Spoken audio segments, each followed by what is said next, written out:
आइए geographical thought के इस कड़ी में आप सबको हम अगले वीडियो में ले चलते हैं। जब डार्क एज खत्म होता है तो रिनेसा पीरियड शुरू होता है और रिनेसेंस पीरियड में ज्योग्राफिकल इन्वेंशन की खोज होती है। इस दौरान कहा जाता है कि स्कूल ऑफ मैड्रिड में जो स्कूल ऑफ नेविगेशन है वहां पर वहीं से पूरे वर्ल्ड की खोज होती है और वहां से निकलने वाले बार्थोलोमू डियाज साउथ अफ्रीका तक आते हैं। कोलंबस मैक्सिको से होते हुए न्यू वर्ल्ड के रूप में अमेरिका तक जाते हैं। वास्को डिगामा 1492 में जाते हैं वो। वास्को डिगामा 1498 में इंडिया की खोज कर लेते हैं, इंडिया से कनेक्ट कर देते हैं यूरोप को।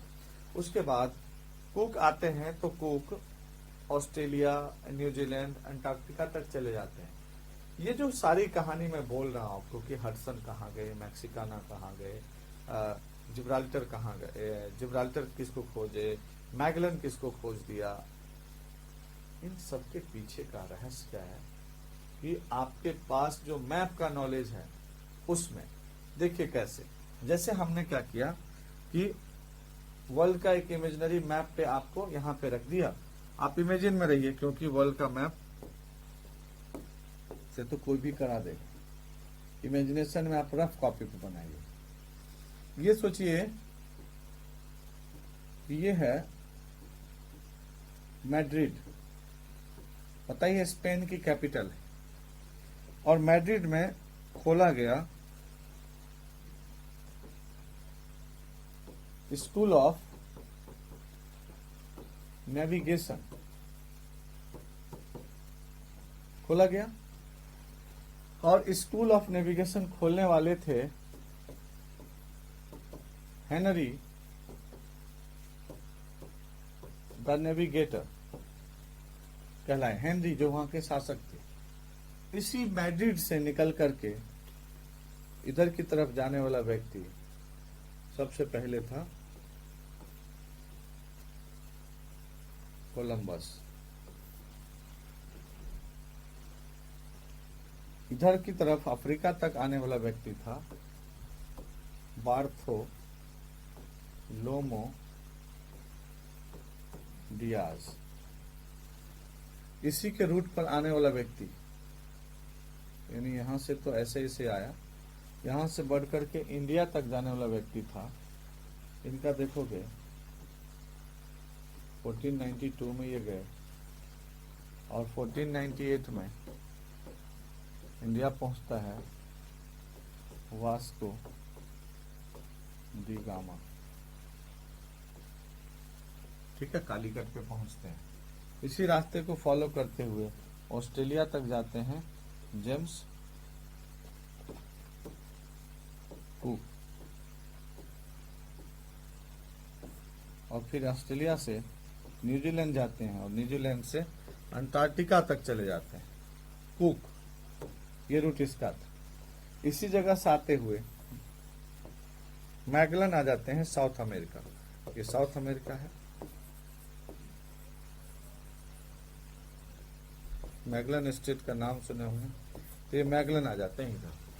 ऐसे करते करते यहाँ देखोगे मैक्सिकाना फिर जाते हैं, अमेरिकी वेस्पूची जाते हैं, हडसन जाते हैं, और पूरी दुनिया क्या होता है कि 1400 समथिंग में 1450 से कहानी शुरू होती है और 1520 तक आते आते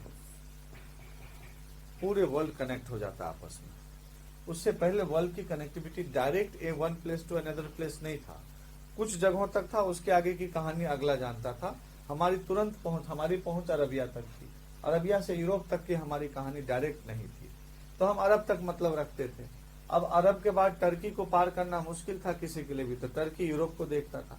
इस तरह से वर्ल्ड टुकड़ों में बटा हुआ था, दूर दूर था, फैला हुआ था, हमें मालूम ही नहीं था। इसकी कनेक्टिविटी ज्योग्राफिकल इन्वेंशन के दौर में जो रिनेसेंस पीरियड चला उसी दौर में हुआ। तो ये एक इम्पोर्टेंट टॉपिक है लिंक देने के लिए, बट इसमें से कोई ऐसा ऑब्जेक्टिव आपसे जीके जीएस में पूछा जाता है, ऐसे आपके ज्योग्राफिकल थॉट में नहीं है। इस दौर में ज्योग्राफर कौन कौन से, that is important for you, और उसको हम लेकर के आएंगे आपके पास। सबसे पहले देखिए हमने क्या बनाया है, अगर ये पहचान गए इसका मतलब आप पहचान गए सब कुछ। देख ही रहे हैं, अगर मोहल्ले में देखे होंगे तो देख लीजिए, नहीं तो यूट्यूब पे देखें। ये मुच्छर लग रहा है, मुच्छर टाइप का व्यक्ति, तो ये हमने बनाया है मुच्छ किसी का, जबरदस्त वाला, राइट। ये मुस्टर है। मुस्टर जो है रिनेसा पीरियड का पहला ज्योग्राफर था जो ज्योग्राफी को यूनिवर्सल लेवल पे ले जाना चाह रहे थे। तो ये फर्स्ट वर्ल्ड ज्योग्राफर था। नाम क्या है? मुस्टर। जो उस दौर में रिनेसा पीरियड में अपने आपको एस्टेब्लिश किया, और इनकी बुक थी कोस्मोग्राफिक यूनिवर्सल। तो इनको कहा जाता है ना कि इनका मुच्छ यूनिवर्सल था, लोकल था, रीजनल था, तो आप कहेंगे नहीं यूनिवर्सल, तुरंत कोस्मोग्राफिक यूनिवर्सल पे चले जाएंगे, ठीक है। तो कोस्मोग्राफिक यूनिवर्सल किनकी बुक थी बच्चों? तो आप तुरंत क्या कहेंगे? कोस्मोग्राफिक यूनिवर्सल जब नाम आए तो आप नाम किसका लेंगे? मुस्टर का लेंगे। अच्छा, मुच्छ उसका अपना था कि दूसरे किसी का था? तो आप कहेंगे नहीं नहीं, अपना ही था। अपना मतलब एपियन, अपन की दोसर का, तो अपन, अपन मतलब एपियन। एपियन साहब आए, तो एपियन की देखिए पहचान क्या है। एपियन की पहचान है ये दिल, ये हार्ट। इन्होंने वर्ल्ड के मैप को कैसा बनाया? पान के पत्ते की तरह, हार्ट की तरह वर्ल्ड के मैप को बनाया। कौन? एपियन। नाम है एपियन, और एपियन ने वर्ल्ड के मैप को कैसा बनाया? और इन्होंने कोस्मोग्राफिक यूनिवर्सल लिखा, इन्होंने कोस्मोग्राफिक लाइवर लिखा। तो लाइवर वर्ड याद रखिएगा।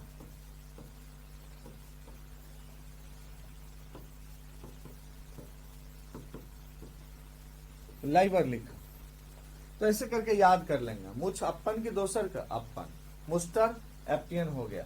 तीसरा व्यक्ति क्लू देता रहता था।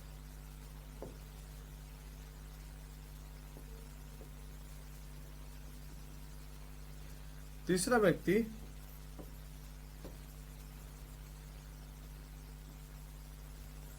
क्लू देता रहता था, क्लूवेरियस, कि ज्योग्राफी को कैसे एस्टेब्लिश किया जाए।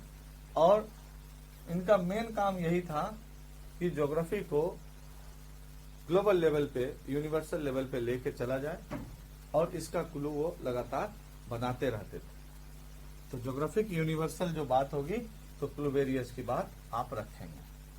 और उसके बाद जो ग्रेट ज्योग्राफर आता है उसका नाम है वेरेनियस। इसी में से क्लूवेरियस में से वेरेनियस निकाल लेंगे। और वेरेनियस जो है उन्होंने ज्योग्राफी को दो पार्ट में बांटा। ज्योग्राफी को दो पार्ट बांटा। नाम थोड़ा सा सावधानी पूर्वक याद रखिएगा। एक उन्होंने रखा रीजनल,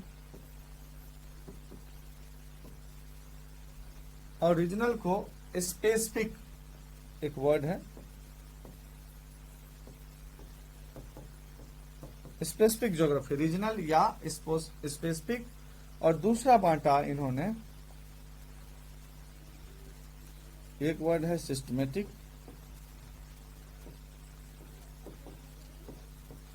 सिस्टमेटिक और जनरल।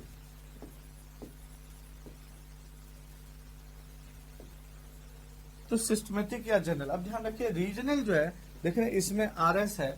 रीजनल एक पार्टिकुलर रीजन वाइज या स्पेसिफिक, कोई स्पेसिफिक स्टेट को पढ़ा रहे हैं तो वो रीजन हो गया। और ये सिस्टमेटिक जो जनरल सिस्टमेटिक है, इसका मतलब हो गया कि सिस्टम में तो है बट जनरलाइज कर दिए हैं पूरे वर्ल्ड को या पूरे कंट्री को, किसी भी चीज के लिए इन्होंने ये चीज रखा। ज्योग्राफिया जर्नलिसिस इनकी पुस्तक थी, बहुत फेमस रहा, जी ज्योग्राफिया जर्नलिसिस।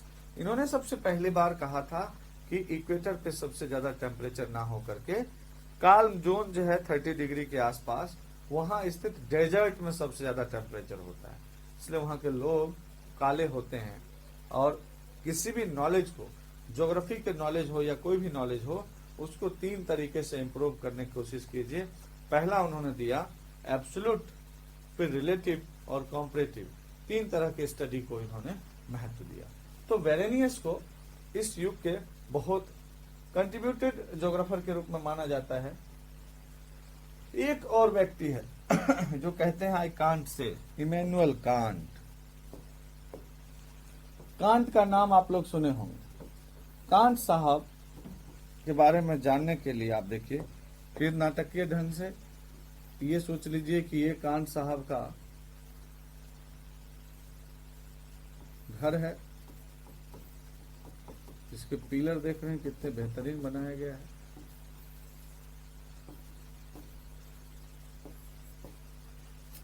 ये कांट साहब का घर है।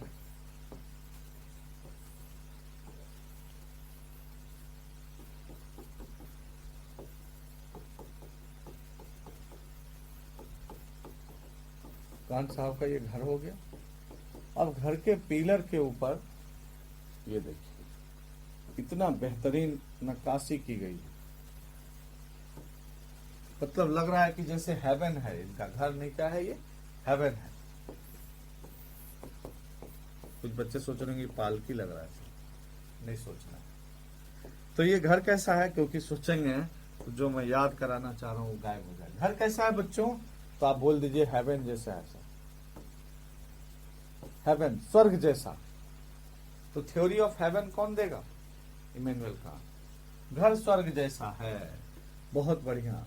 और घर में देखिए जगह जगह पर ये म्यूजिक का सामान है, जगह जगह पर म्यूजिक लगा हुआ, तभी तो मतलब जैसे आप म्यूजिक कौन सा, इंस्ट्रूमेंटल, नॉट ये हुलाला नहीं सुनना है, इंस्ट्रूमेंटल म्यूजिक, ठीक है।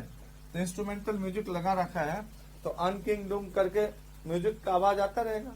अन किंग डूम, ओम किंग डूम, कुछ भी आए समझ आना। वो बुक किसने लिखा, इमैनुअल कांट ने। उस बीच में बेहतरीन तरीके से ये देखिए क्या है, ये गोल्डन चेयर, ये गोल्डन चेयर, और इस पर बैठने वाले महान ज्योग्राफर इमैनुअल कांट।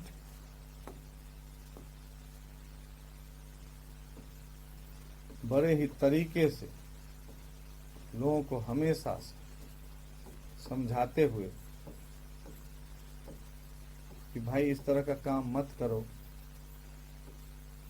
हमेशा उंगली भी बताते रहते थे। इमैनुअल कांट साहब बैठे हुए किस पे, आर्म चेयर पे, आराम से, इसलिए इनको आर्म चेयर ज्योग्राफर कहा जाएगा। तो ये आर्म चेयर है, ये आर्म चेयर, आराम कुर्सी है, तो आर्म चेयर ज्योग्राफर हो गए। और ये यहाँ बैठ करके कुछ कुछ लिखते रहते थे, एंथ्रोपोलॉजी जो होता है प्रिग्मेटिक पॉइंट ऑफ व्यू, यानी ह्यूमन के बारे में। तभी इनके यहाँ होता क्या है, देखिए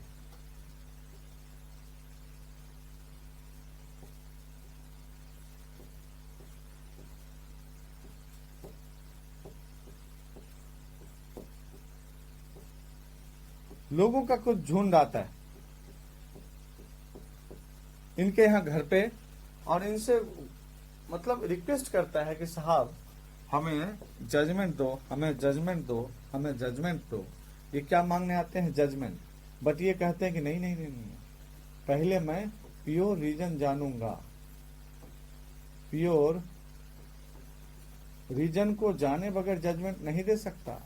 तो क्रिटिक ऑफ प्योर रीजन ये जानते थे, उसके बाद ही जजमेंट देते थे। फिर हम जजमेंट लिखते रहे नीचे।